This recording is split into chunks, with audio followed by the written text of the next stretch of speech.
ધારાસભ્ય જયેશ રાદડિયાનું હોમટાઉન ગણાતું જામકંડોરણા માળખાકીય સુવિધાઓ માટે વલખા મારી રહ્યું છે।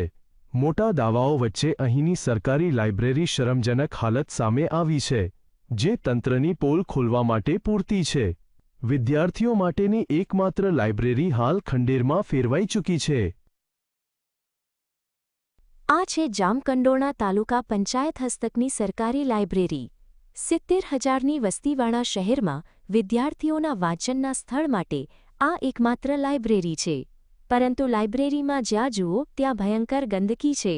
કરોળિયાના જાળા ચારે તરફ ધૂળ અને છત પરથી પાણી ટપકતું જોવા મળે, જેના કારણે અમૂલ્ય પુસ્તકો સડી ગયા છે।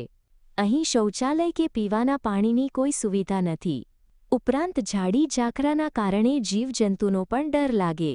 સમસ્યાઓને લઈને કલેક્ટરથી લઈને ડેવલપમેન્ટ ઓફિસર સુધી રજૂઆતો થઈ, પણ કંઈ ઉકળ્યું નહીં। જ્યારે મને જોવા મળેલું તો એ પુસ્તકાલય અત્યંત ખંડેર હાલતમાં છે। ત્યાં કોઈ સારા પુસ્તકો, સારી હાલતમાં પુસ્તકો મને ક્યાંય જોવા ન મળ્યા। ભેજનું પ્રમાણ લાગી ગયેલું છે, પલળેલા હશે ભવિષ્યમાં તો એની જે વાસ આવતી હતી, અને એની પાછળ જ્યારે સ્ટોર રૂમમાં હું જોવા મળ્યો તો ત્યાં એટલી ગંદકી હતી કે લોકો ત્યાં પાન ખાઈને પિચકારી મારેલી છે। લાઇબ્રેરીના સંચાલનની જવાબદારી ગ્રામ પંચાયતની છે। ત્યાં ફરજ બજાવતા પાર્ટ ટાઈમ કર્મચારીનું કહેવું છે કે જૂના નળિયાવાળા મકાનને કારણે ચોમાસામાં પુસ્તકો પલળી ગયા હતા અને સ્ટોર રૂમ ભંગારથી ભરેલો છે। લાઇબ્રેરી હતી ને એ નળિયાવાળી હતી અને એમાં કબાટ હતા નહીં, અને એ પુસ્તકો પલળી ગયા છે ત્યારે, કારણ કે નળિયાવાળું હતું ને પાણી બહુ પડતું, પાણી ભરાતું અંદર ને પાણી પડતું, એટલે એ પલળી ગયા છે। એને હિસાબે આવી પરિસ્થિતિ થઈ ગઈ છે, જૂના પુસ્તકો છે। અનેક રજૂઆતો બાદ હવે સમગ્ર મામલે પંચાયત અને તાલુકા વિકાસ અધિકારી હરકતમાં આવ્યા। પંચાયતનું કહેવું છે કે જિલ્લા કક્ષાએથી નવી લાઇબ્રેરી માટેની ગ્રાન્ટ અને પ્રક્રિયા હાથ ધરવામાં આવી છે અને ટૂંક સમયમાં નવી જગ્યાએ લાઇબ્રેરી બનાવવામાં આવશે।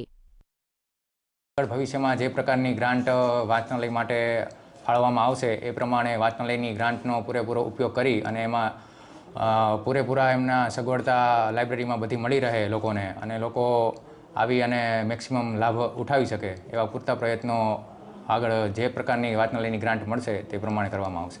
લાઇબ્રેરીમાં રિનોવેશન અને આધુનિકતા કરવા માટે અમારા તરફથી પણ જિલ્લા કક્ષાએ દરખાસ્ત મોકલેલી છે, અને ટૂંક સમયમાં કે આવતા સમયમાં હું ગ્રામ પંચાયતને સૂચના આપી અને નવી જગ્યાની શોધખોળ કરે અને એ જગ્યાએ આપણે નવી લાઇબ્રેરીનું આયોજન કરી શકીએ।